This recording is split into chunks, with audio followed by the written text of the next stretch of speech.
On the desolate, ash-covered fields of Kurukshetra, the war ends with a single heavy strike.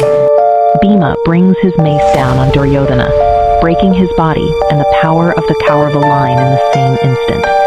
That death left the capital city of Hastinapur without a leader. The center of a vast empire was suddenly a void, waiting for the victors to decide the fate of those who remained. Among the survivors was Queen Bhanumati. Known across the subcontinent for her striking presence, she was now the widow of a fallen king in a city occupied by his enemies.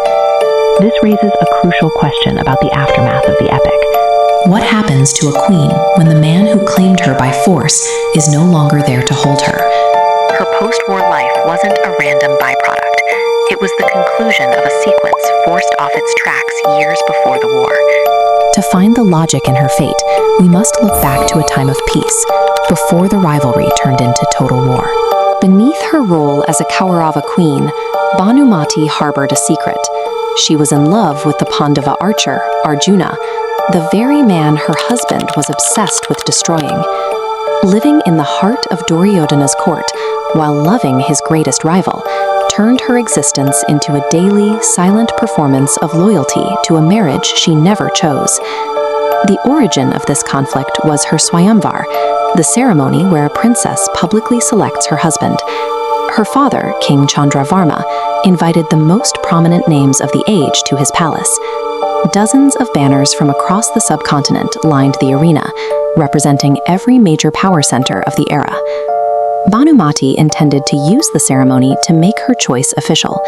She planned to walk past every other king in the room and place the marital garland on Arjuna. But Arjuna never arrived. A conflict of timing or duty kept him away from the palace on the day he was meant to be chosen. His absence left a gap in the room. Without her intended protector there to receive the garland, Bhanumati stood before the assembly of kings without a formal defense. Duryodhana saw the opportunity. He entered the hall with his closest ally and most feared warrior, Karna. Duryodhana was so struck by her that he ignored the sacred rules of the Swayamvar entirely. He decided that if she would not choose a husband, he would choose for her. He seized Bhanumati and forced her into his chariot, fleeing the palace grounds before the assembly could react. When the other kings tried to intervene, Duryodhana gave them a single obstacle. They would have to defeat Karna to get her back. Karna dismantled every challenger who stepped forward.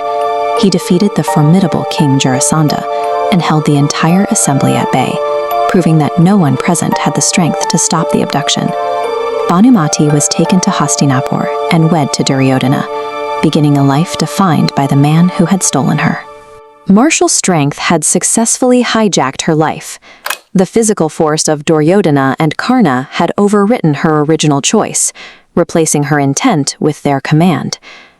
Now we return to the aftermath of the war. The foundation of her marriage, the raw power of the Kauravas, is gone. Duryodhana, the man who relied on force to claim her, has been killed. Karna, the enforcer who kept her there, has also fallen.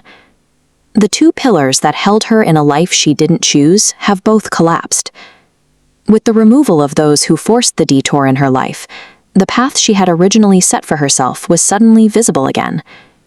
In a turn that shocked the surviving court, Bhanumati finally married Arjuna. The union brings her back to the specific point in her life that Duryodhana's intervention had interrupted. This outcome highlights the limits of Duryodhana's strength. He and Karna spent decades and thousands of lives to enforce a marriage that dissolved the moment they were no longer there to guard it.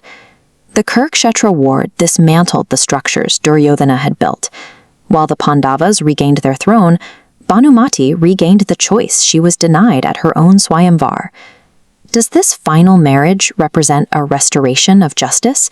Or is it another layer of grief for a woman whose life was shaped by the wills of powerful men? Share your thoughts in the comments.